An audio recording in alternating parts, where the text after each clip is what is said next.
台南5月音樂季今年將邁入第25檔，活動首次為擴大連續3天來舉辦。5月1號將在虎頭埤來登場，上午在活動宣傳記者會中，由着5月音樂季的創辦人孫和平早來暖場的演出，為活動揭開序幕。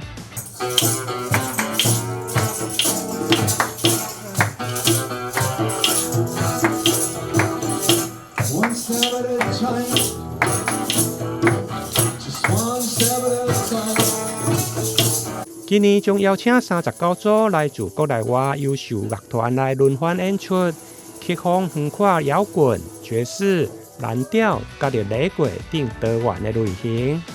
我是孫和平，我是主辦人，5月音樂季的主辦人。我們今年的第25個的節目在台南，原來的是在在漁光島，現在13年在虎頭埤新化。我們今年我們有3天，還有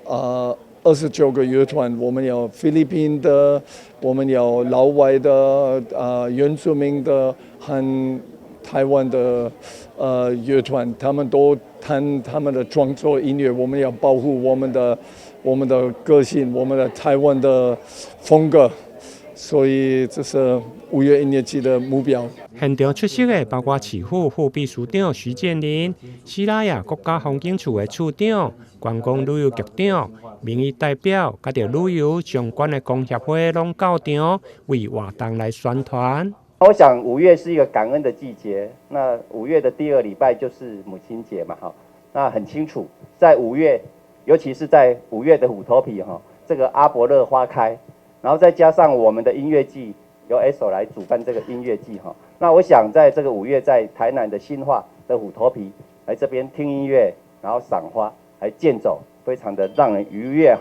另外，隨着5月底阿勃勒的盛開，觀光旅遊局嘛將規劃黃金花園的健行活動，真適合民眾在5月連假做伙來台南聽音樂、賞花，甲着健行。台南新聞林英根、楊順懷採訪報道。